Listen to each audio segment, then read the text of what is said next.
Hey, welcome to the second course for the song Sorry from NF's 2025 album, EP, Fear. I'm musically malnourished. You're on my journey to go deep and wide in discovering new music and artists. So let's jump in and give this a little bit of an extra look. It says this song is about you. This song is about breaking up with your girlfriend. Doesn't necessarily just have to be a girlfriend. You call her, but she thought you're mad at her, so she declined, but in reality, you're sorry. I don't know about that. I mean, sure, that's part of it, but I don't think that's the full substance of it. We talked a little bit about that at the end of the React video. It says, I crossed the line and broke an oath, swore I would never let you go, blamed you for things that weren't your fault. I'm sorry. Oh, I wish that I'd have held you close and given you what you deserve, but that's what everybody says when it's too late to fix a bridge that's burned. I've been waiting by the phone just praying that you'd call me up to say you wish you would have stayed and never said goodbye to us. I'm not looking for a fight, baby. I just want to talk to you and say I'm sorry.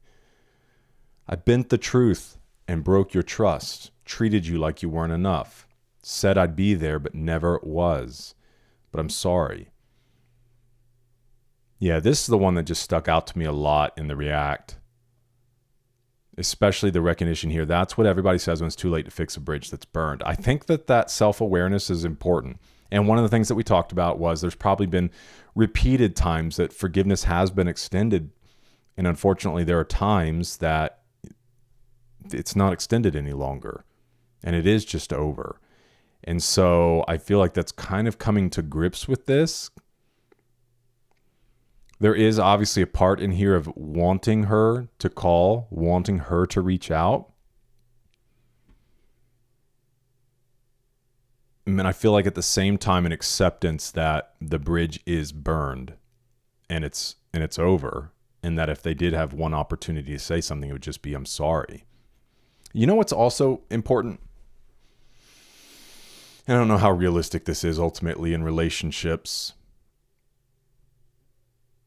What about the expression of I'm sorry with no expectation to be received back, but to truly just be sorry? You know? I think that's a very difficult place for probably somebody to reach, but I think it's also very mature. That's just like, yeah, I've kind of damaged this thing beyond repair. It doesn't mean there's no hope for the future for somebody else. And not that there isn't hope for that relationship, but maybe there's not. And just the ability to say, I'm sorry, and let that be that, knowing full well things are not going to go back to the way they were. Because then I think it shows a true expression of regret and I don't know. That's a really powerful and mature place to live in.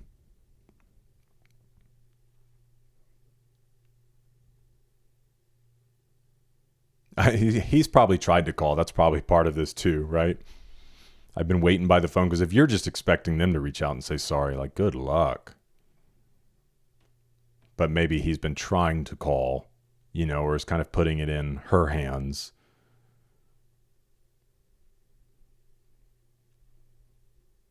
Well, I hope you feel very happy and uplifted from those observations. But maybe we can all take that to some place in our life. It doesn't necessarily have to be in a romantic relationship. The ability to say sorry because you recognized I failed. I was wrong. And so I don't need anything back from you. I don't even fully need you to say it's okay. And that's something we kind of practice in our household. With our children saying sorry to one another, it's fine at times. They'll say that's fine. But sometimes I've also moved to a place of when somebody apologizes, just saying thank you. Because sometimes it's not okay, And so that recognition not only on the expression side, that's one place to live in. So the next time you have to express that you're sorry, you're not looking for anything in return. It's just, I need you to know I truly am sorry. And then from the receiving side, just being able to say thank you. That means a lot to me. Because what you did is not okay. But I do forgive you. Doesn't mean everything goes back to the way that it was or anything like that. But I don't know. That's a really, I think that's a really powerful way to look at both sides of that coin. Thanks for joining me for this one. Let me know your thoughts in the comments. Hope to see you in the next one, because we're eating good.